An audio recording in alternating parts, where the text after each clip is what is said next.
Buenos días a todos, buenos días a los colegas que nos acompañan de diversos de los países que nos han, han compartido sus experiencias en los minutos anteriores. Muchas gracias a las autoridades también que han estado presentes hoy día. A mí me toca en realidad hacer dos cosas. Una primera que tiene que ver con, de alguna manera, gracias Enrique, de alguna manera tratar de hacer un marco general de lo que vamos a trabajar ya más allá de las exposiciones, ponernos a trabajar en grupos y desarrollar en el día y medio que nos tenemos por delante. Y la segunda cosa que me toca hacer es tratar de hacer ese marco general para nuestro trabajo en un tiempo en el cual yo soy muy consciente de que soy lo que me interpongo entre ustedes y el almuerzo.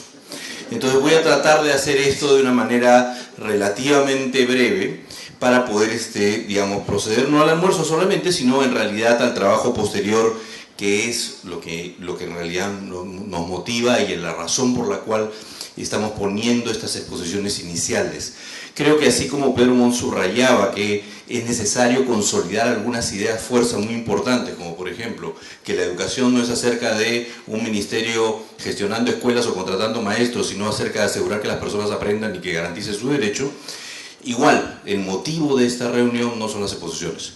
El motivo de esta reunión es avanzar en la generación de algunas ideas básicas que nos permitan avanzar en la formulación del proyecto educativo nacional, que es la tarea que tenemos hacia adelante.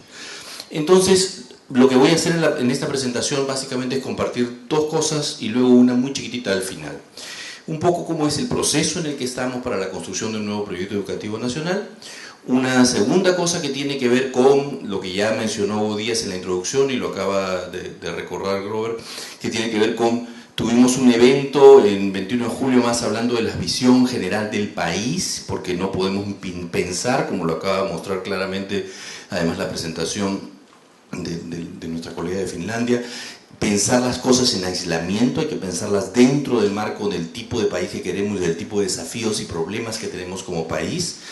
Y a partir de, y eso va a ser el foco en realidad de este día y medio, y a partir de ahí plantearles la pregunta en realidad que es la que tenemos que trabajar.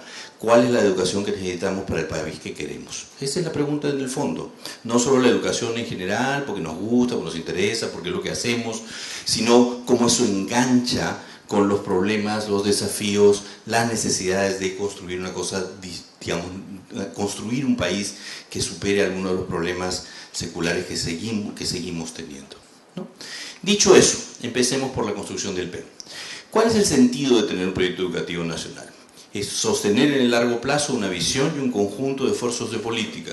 No es dar la receta sobre el último detalle, es asegurar esta visión que en el caso de Finlandia se planteaba no como las grandes reformas educativas que hemos hecho cada 5 años, o cada 3 años, o cada 2 años, o cada 6 meses en los últimos 40, sino acerca de la necesidad de sostener un proceso continuo de mejora.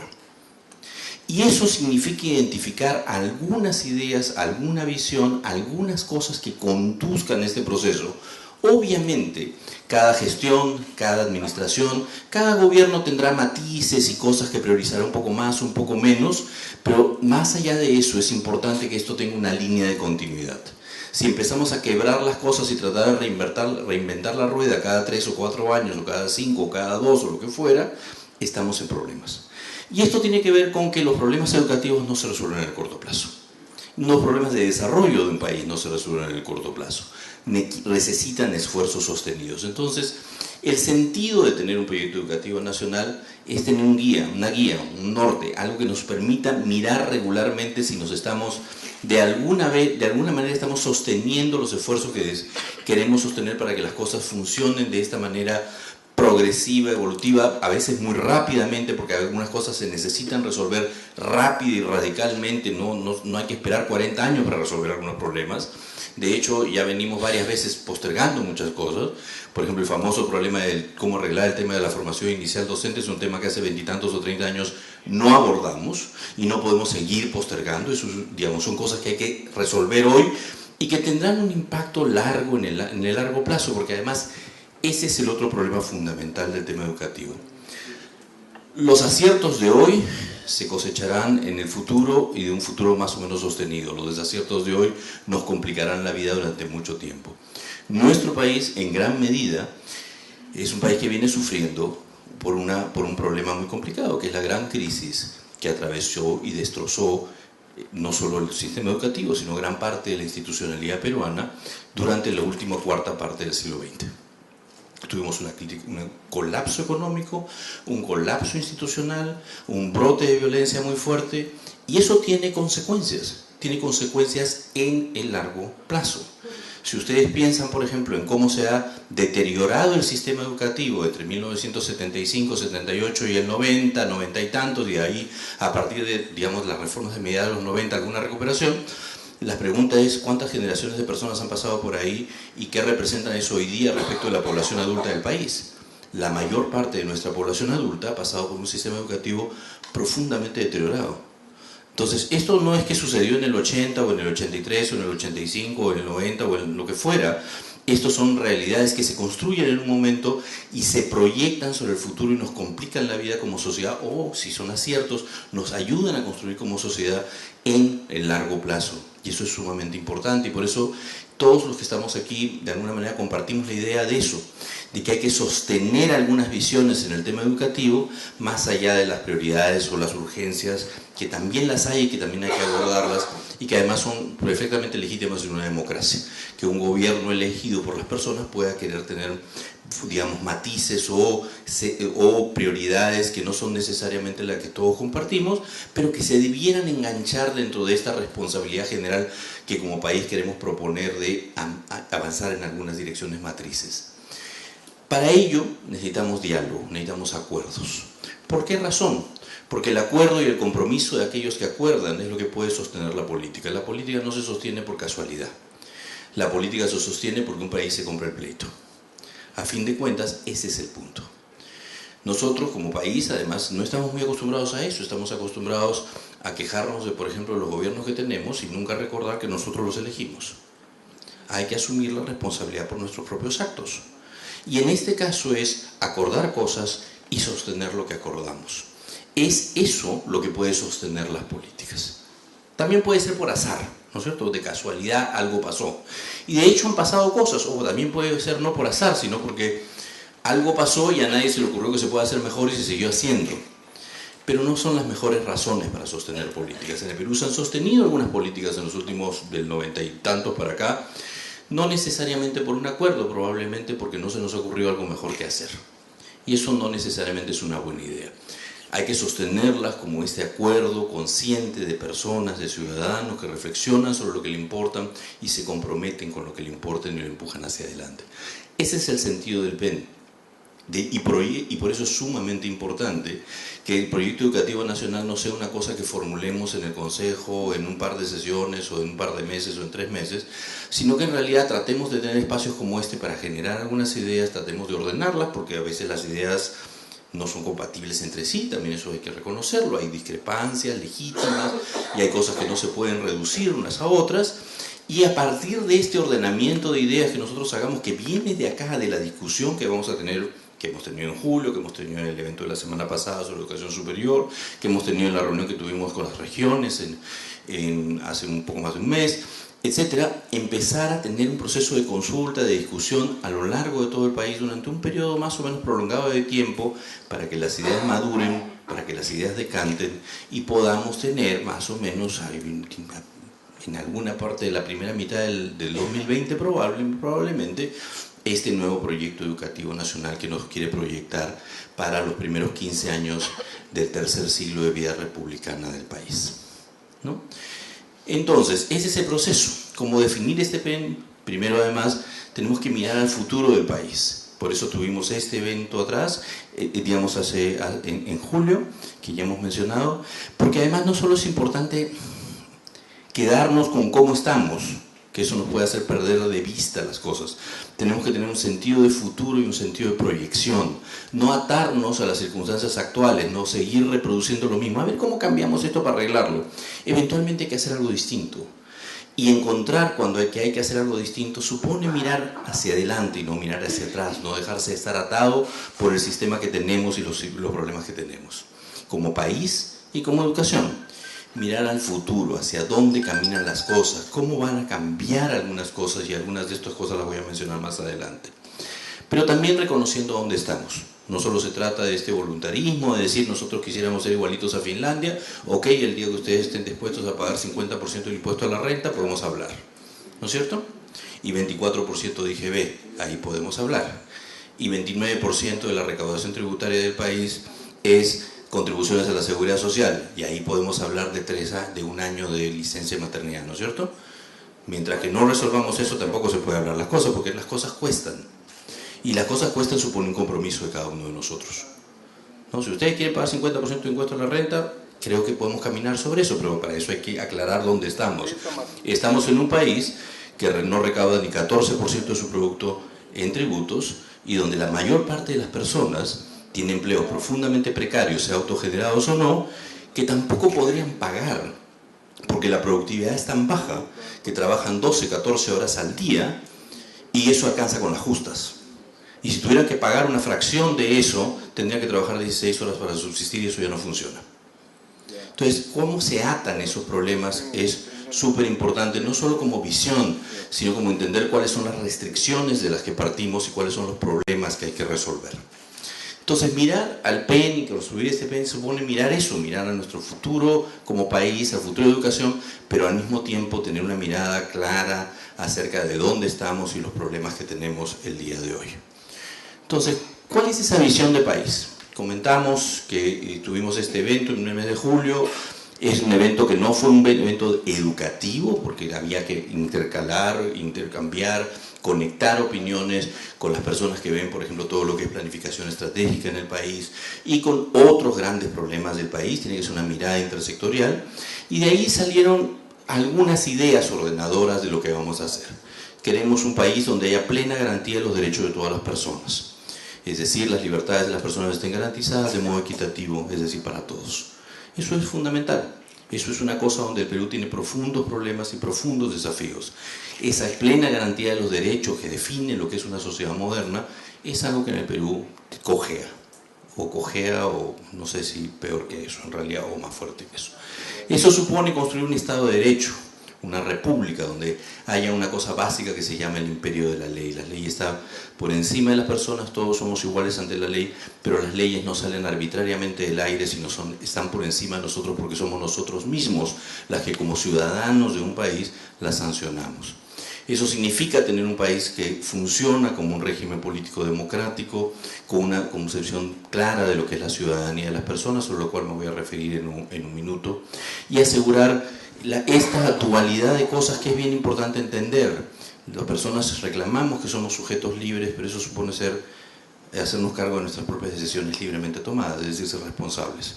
Es muy fácil ser libre para votar y al día siguiente quejarse de los resultados de la votación y no asumir la responsabilidad. Y ese es solo un ejemplo tonto y trivial. Estos ejemplos existen en todas partes en la vida de los peruanos, ¿no? Hacemos un gran esfuerzo, ponemos en la esquina un semáforo peatonal y ningún peatón le importa 3 pimientos de ese semáforo peatonal. Y no asumimos ninguna responsabilidad por ello, no nos importa, hay que cruzar por acá, ¿no es cierto? A la hora que salgamos, los que quieran ir al mall van a tener que ir a la esquina a cruzar civilizadamente, no porque quieran cruzar civilizadamente, sino porque al frente hay una reja, ¿no? El sobrecosto de esa reja se explica porque no nos nacería ir a caminar hacia la esquina y cruzar por donde debemos cruzar. Entonces se incrementan los costos de vivir porque tenemos que poner un rompemuelles donde hay un cartel que dice pare, y hasta donde yo sé pare quiere decir parar, pero como nadie para, entonces hay que poner un ladrillo al frente para que uno pare.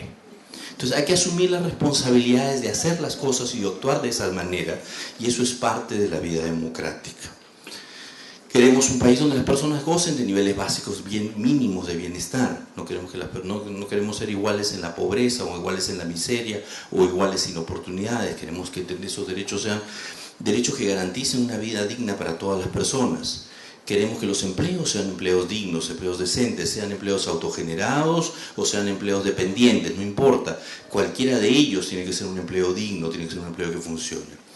Y queremos un país que se desarrolle de modo sostenido y sostenible en términos económicos y sociales. No queremos un país donde todo esto que podemos lograr más adelante se logre a costa pues de la depredación de la Amazonía, por ejemplo, solo por poner un ejemplo, ¿no? Queremos no comprometer el futuro de las próximas generaciones por el bienestar presente de los que estamos hoy día aquí. Entonces, estos fueron muchos de los temas que salieron en esa discusión. Hay más en realidad, pero estoy poniendo algunos que me parecen cruciales para empezar a organizar la discusión. Y es desde estos temas que salieron en esta discusión de julio, esto no es invento nuestro, esto salió en la discusión de julio, lo que hemos hecho es identificar algunos temas, digamos, esto como la visión del país hacia donde deberíamos caminar, identificar como 5 grandes dominios de discusión, que es donde como nos vamos a organizar en grupos más adelante. Y eso es lo que les voy a presentar ahora, y déjenme ver cómo voy de tiempo. Uy, ya, está bien. Un primer problema tiene que ver con la construcción de la ciudadanía y la república, uno segundo con el problema de gobernabilidad, lo menciono rápido, luego lo voy a mencionar con alguna elaboración. ¿No? Los problemas de sostenibilidad, los problemas de la sociedad de la información y los temas de economía, pobreza y población que hemos también mencionado y que han salido en algunas de las discusiones. Cuando Cecilia Vélez hablaba del bono demográfico, nosotros debemos recordar que desde el año 93 en el Perú nacen cada año menos niños, unos cuantos niños menos que el año anterior. Esos niños que empezaron a nacer en el 93 empiezan a ingresar a la primaria en el 99, es decir, desde el año 99 tenemos cada vez menos ingresantes a la primaria y 6 años después, en el 2005, cada vez menos ingresantes a la secundaria, y esa es una tendencia que va a ir a estabilizarse en algún tiempo, pero que hay una tendencia a la baja. Eso explica, por ejemplo, parte, no todo, eso explica todo, por ejemplo, el hecho de que nuestra primaria en el año 2000 tenía más o menos 4.200.000, 4.300.000 estudiantes, y hoy día en realidad tiene 3.1, 3.2 millones, tiene como 600.000 niños menos en realidad, porque hay 100.000 nacimientos menos por año hoy que los que había en el año 93. ¿No? Eso son oportunidades interesantes, nos permite hacer cosas, también nos permite arruinar las cosas de otra manera. Lo que hemos hecho, en vez de mejorar nuestros servicios, los hemos atomizado. Cada vez tenemos colegios más chiquitos, aulas más chiquitas y todo más chiquito, porque lo importante ha sido proteger nuestras plazas, no ha sido mejorar y aprovechar eso para optimizar la prestación del servicio. Hay que decir las cosas claras, disculpen, pero digamos eso es lo que explica las cosas, ¿no es cierto? Hoy día el Estado peruano atiende en la primaria estatal a 2,5 millones de niños. En el año 2000 atendía a 3.7 millones de niños, es decir, 1.200.000 niños más. La matrícula se ha caído 30%, la mitad es por este tema demográfico, la otra mitad es por tránsito a la privada, básicamente. Hay una tercera razón, pero más chiquita, pero para otras cosas. Y si bien la matrícula se ha reducido 30%, el número de profesores ha aumentado como 10%, ¿no es cierto? Buena, ¿no es cierto? Así, digamos, así construimos patria todos los días. Pero eso es parte de los problemas que tenemos que revisar, ¿no? Entonces, el tema del bono demográfico es ese tema. Va a haber cada vez más presión todavía en educación superior, pero la tendencia hacia las matrículas en inicial, primaria y secundaria por los próximos 30 o 40 años son todas tendencias a la baja, excepto en el caso de secundaria, digamos, en inicial, si todavía levantamos un poco la matrícula en 3 años, si es que, digamos, eso es lo que corresponde hacer. Todos aparentemente pensamos que sí, pero lo pongo en condicional por lo que acabamos de escuchar sobre el tema finlandés. Y en el caso de la secundaria, si es que logramos que los chicos de 15, 16 no deserten de la escuela y permanezcan un poco más tiempo en la escuela, porque en realidad el problema que hoy día tenemos es que los chicos a los 15, 16 años, 1 de cada 5 chicos más o menos deserta. Entonces, si desertan más o menos 1 de cada 5 entre los 15 y los 16, vamos a tener problemas todavía en ese nivel. Entonces, ahí hay un margencito para elevar matrícula y para tener unas cuantas placitas más, ¿no es cierto? Entonces, el primer tema, el tema de ciudadanía. ¿Cómo entender primero el tema de ciudadanía? La ciudadanía tiene una dimensión política, que es la pertenencia a una sociedad democrática conformada por personas libres, y por lo tanto, como somos personas libres, somos sujetos de derechos, y como somos personas libres, somos personas responsables de nuestros actos y por eso tenemos obligaciones, que somos iguales ante la ley que nosotros mismos establecemos. Esto es la noción básica de república, así se construye el Perú en 1821 como república y hasta ahora no la hacemos, ¿no? Porque en el Perú no hay igualdad ante la ley, en el Perú existen muchas fragmentaciones que hacen que algunos tengan más ventajas, otros menos ventajas, pero en realidad esta noción de derechos universales no es una noción que hayamos construido como país. Y hay una segunda cosa que tiene que ver con la ciudadanía, que es entender una cosa, que esto no es una declaración política en general, sino que tiene que traducirse en una forma de vida que afirma esos principios democráticos. el respeto, la tolerancia, la valoración del otro, el diálogo, la solución pacífica de los conflictos, el buscar, digamos, no solo tratar de construir acuerdos, sino saber vivir en el desacuerdo de una manera pacífica y constructiva, son cosas que tienen que ver no solo con los principios políticos de la democracia política, sino como la forma como nos relacionamos nosotros entre nosotros mismos. Y eso tiene que ver más bien con una forma de vivir la vida en colectividad. Entonces la pregunta clave es, ¿y cómo el sistema educativo contribuye o no contribuye a crear ese tipo de sociedad? ¿Somos en las escuelas de personas iguales o no somos escuelas de personas iguales? En las escuelas ponemos nosotros nuestras propias normas y las respetamos, o ponemos nuestras propias normas y las transgredimos. En nuestras escuelas hay algunos que tienen más ventaja, otros que tienen menos ventaja. ¿Cómo funciona esto en el sistema educativo? ¿Cómo respetamos nuestra diversidad? ¿Cómo valoramos nuestra diversidad? ¿Cómo manejamos la discrepancia? ¿Cómo sabemos convivir con la discrepancia? Que eso es una de las cosas que hoy día, creo yo, se manifiesta más duramente en el país, la profunda dificultad para soportar la discrepancia. El que piensa distinto, apanado al día siguiente, ¿no es cierto? Básicamente uno abre cualquier página de Facebook y eso es lo que encuentra, ¿no? Un grupo de gente, todo aplaudiéndose entre sí cuando piensa igual, o todos apanando al otro cuando alguien piensa distinto. Y eso es parte de los problemas que tenemos como país en general, y que evidentemente la labor educativa puede jugar una tarea importante ahí.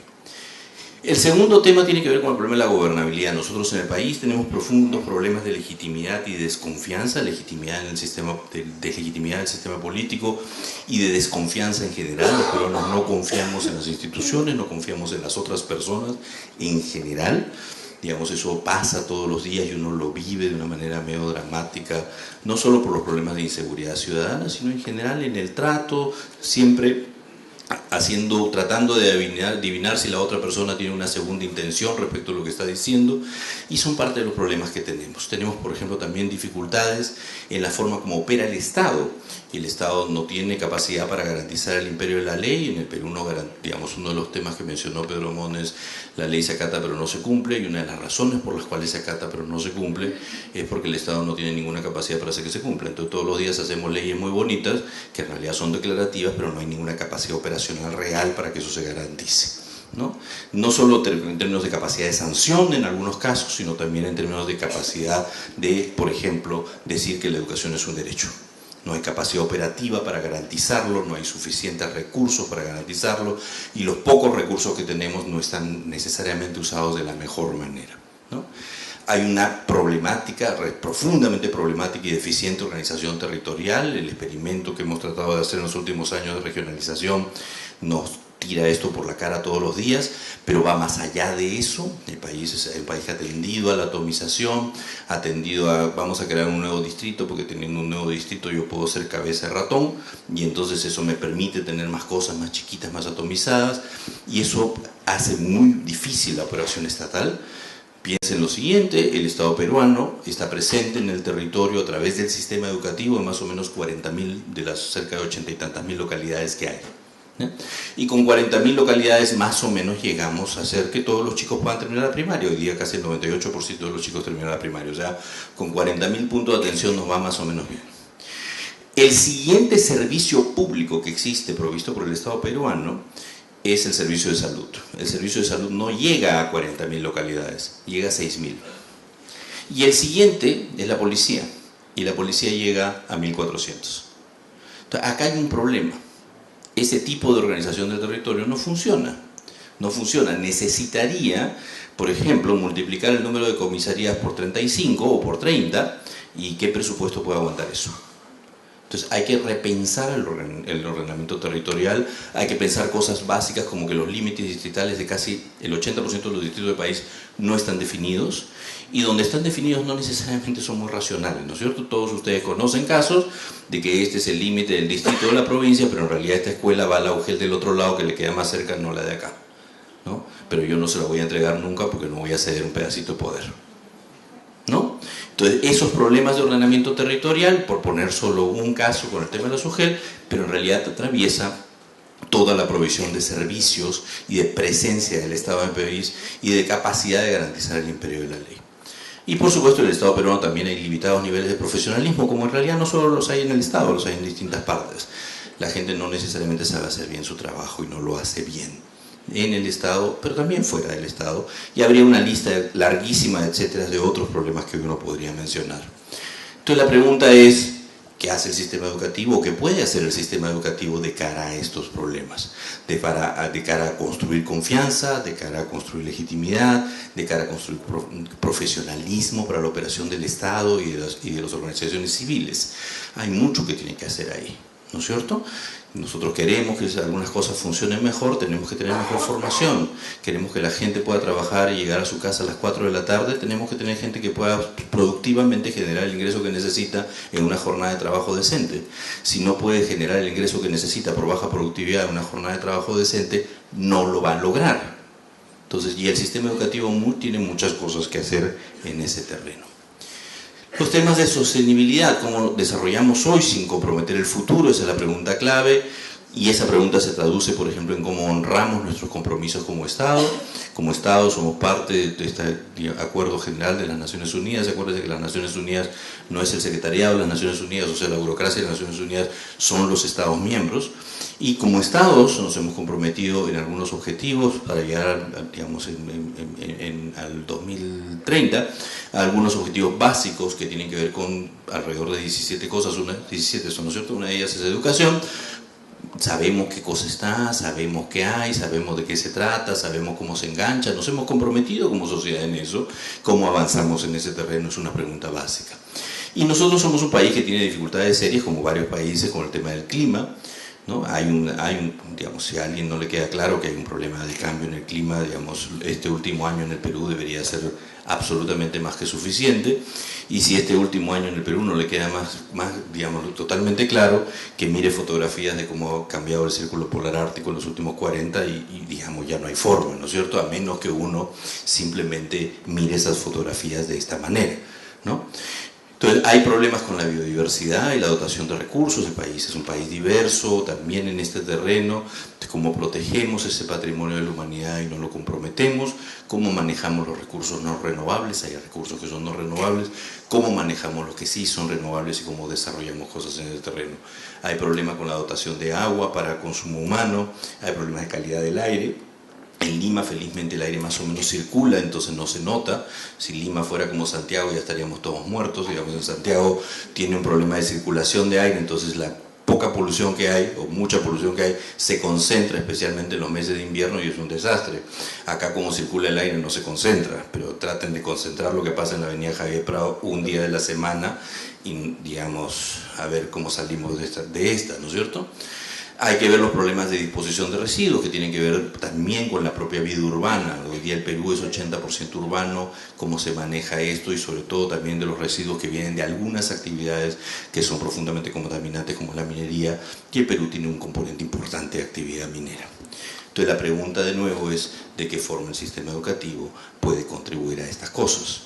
Qué tipo de persona tiene que formar, qué tipo de reflexiones tiene que formar, qué tipo de aprendizajes de la ciencia tiene que formar para que las personas podamos incorporar esto en nuestra vida como vida adulta luego de salir del sistema educativo, o mejor dicho, a lo largo del tránsito por el sistema educativo, porque debemos pensar que la educación no se acaba. La educación, las personas somos seres, una de nuestras características como especie es que aprendemos cosas, y el aprendizaje es a lo largo de la vida, no solo porque hoy día muchas de las cosas que aprendemos se vuelve obsoleta, sino porque en realidad eso somos las personas somos seres, somos una especie que aprende constantemente. El tema de la sociedad de la información. Y aquí quiero solamente mencionar una cosa, que es lo siguiente, ¿ya? No es solo un problema de nuevas tecnologías, también es un problema de nuevas realidades, de nuevas formas de operación de mercado, es nueva forma de relaciones interpersonales, y eso los que tengan hijos adolescentes lo deben tener clarísimo. ¿Cómo hacen para que se junten los 5 amigos y los 5 amigos cuando se juntan todos están en el teléfono? Y se están chateando entre sí o con otros, ¿no? Entonces uno como padre dice, acá está pasando algo distinto, y eso no es broma, eso tiene efectos muy grandes acerca de la manera como se desarrolla la identidad y la personalidad y las formas de pensar, y eso afecta las formas de ciudadanía, nuestra conexión, nuestras identidades, nuestra relación con el mundo. Tiene que ver además con las formas de desarrollo de pensamiento abstracto, la capacidad crítica, la capacidad de discriminación de información. Una persona que yo en la universidad todo el rato lo hablo con los chicos, ¿no? Profesores, que de verdad usted nos pide que leamos mucho, es medio difícil. A ver, yo te pido que leas en un semestre lo que yo leía en una semana en mi época, ¿ya? Entonces ese no es el problema, no es que leas mucho, el problema es que tú estás acostumbrado a una vida en la cual en un día a día, entre el Twitter y el Facebook y todo lo demás, recibes 400, 500, 800 unidades de información muy pequeñas, de las cuales al día siguiente no son relevantes ni dos. Entonces, ¿cómo tu cerebro se entrena a manejar información? Porque tu cerebro se entrena, hace, por eso la práctica hace al maestro. Si uno está practicando todo el día haciendo así, mirando esto, y nada queda, y todo es efímero, ¿cómo se está entrenando esto? Es eso. Y entonces se presentan dificultades para concebir cosas más abstractas, para hacer relaciones más abstractas, que son fundamentales, por ejemplo, para el concepto de ciudadanía. Si uno se apela a lo que somos como especie, la especie humana durante el 97% de su historia, desde hace 300.000 años, desde el nacimiento de la agricultura, invención de la agricultura, hemos vivido siempre en grupos chicos, ¿no es cierto? Sociedades nomádicas y no más de 12, no más de 20, no más de 30, no más de 50 personas. Estamos acostumbrados como especie a desarrollarnos en grupo pequeño.